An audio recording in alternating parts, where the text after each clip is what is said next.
Doctor Sasmit Patra. माननीय अध्यक्ष महोदय,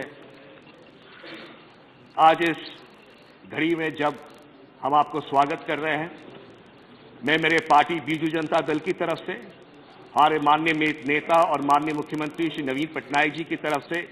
हम आपको वेलकम करते हैं, अभिनंदन करते हैं और ये आश्वासन के साथ करते हैं मान्यवर कि जो लक्ष्मण रेखाएं हैं हमारी संसदीय विधि व्यवस्था की, वह लक्ष्मण रेखाओं को माननीय मुख्यमंत्री श्री नवीन पटनायक जी ने कभी लांघने का कोई स्कोप नहीं दिया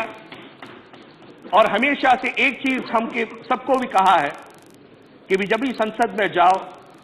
मर्यादाओं की रक्षा करो और संसद उचित तरह से चल सके, इसका पूरा कोशिश करो। तो ये अवसर मैं लेना चाहता हूं मान्यवर, आपकी अध्यक्षता में, आपके मार्गदर्शन में, बीजू जनता दल इस सदन में जो गरिमा है, उस गरिमा को रखते हुए हमारे माननीय नेता श्री नवीन पटनायक जी के मार्गदर्शन में जो हमने सीखा है, उसके साथ हम इस सदन को स्मूथली और सुचारू रूप से चलाने में आपका पूरा सहयोग देंगे। मान्यवर, मैं ये अवसर लेना चाहता हूं ये कहने के लिए that you are a distinguished man of law who is presiding on the highest house of law making. And as a distinguished man of law presiding over the house of law making, आपकी जो rich experience है, जो vibrancy है, वो हम सबको एक अवसर देगा और सीखने के लिए।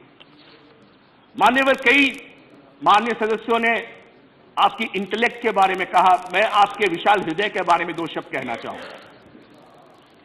मान्यवर, कुछ ही दिन पहले मैं अपने परिवार के साथ सदन में आया था और सदन बंद था तो उनको घुमाने लेके आया था और जब मैं घुमाने लेके आया यहां पर तो मुझे सुनने में आया कि आप चेंबर में हैं, आए हुए हैं। स्वाभाविक तौर से आप अध्यक्ष हैं, माननीय उपराष्ट्रपति जी हैं, तो अपॉइंटमेंट लिया जाता है, प्रोटोकॉल लिया जाता है और उसके बाद आपसे मिला जाता है। पता नहीं मुझे क्या हुआ, मुझे लगा आपसे मैं मिला एक दो बार, मुझे लगा कि नहीं, मैं माननीय अध्यक्ष जी को एक स्लिप भेजता हूं कि मैं अपने परिवार के साथ आया हूं, क्या मुझे 30 सेकंड आपके मिल सकते हैं। माननीय अध्यक्ष महोदय, आपका इतना विशाल हृदय है कि आपने सिर्फ दरवाजे नहीं खोले, आपका दिल का हृदय खोला, पूरे परिवार को अंदर बुलाया, चाय पिलाई, गपशप करी और मेरे बच्चों को भी आपने इंस्पायर किया। ये बताता है कि किस तरह से आपका हृदय, आपकी सोच सिर्फ सांसदों के लिए नहीं, उनके परिवारों के लिए है और आपके जो विश्वास है कि किस तरह से आने वाले दिनों में इस सदन को और आगे लिया जा सकता है, ये इसका एक प्रतिबिंब है। मान्यवर, आपने बिजनेस एडवाइजरी कमेटी में कल एक बहुत खूबसूरत बात कही, मैं शांत होकर सुन रहा था। आपने कहा that whenever there is any matter, I'll first look to the opposition,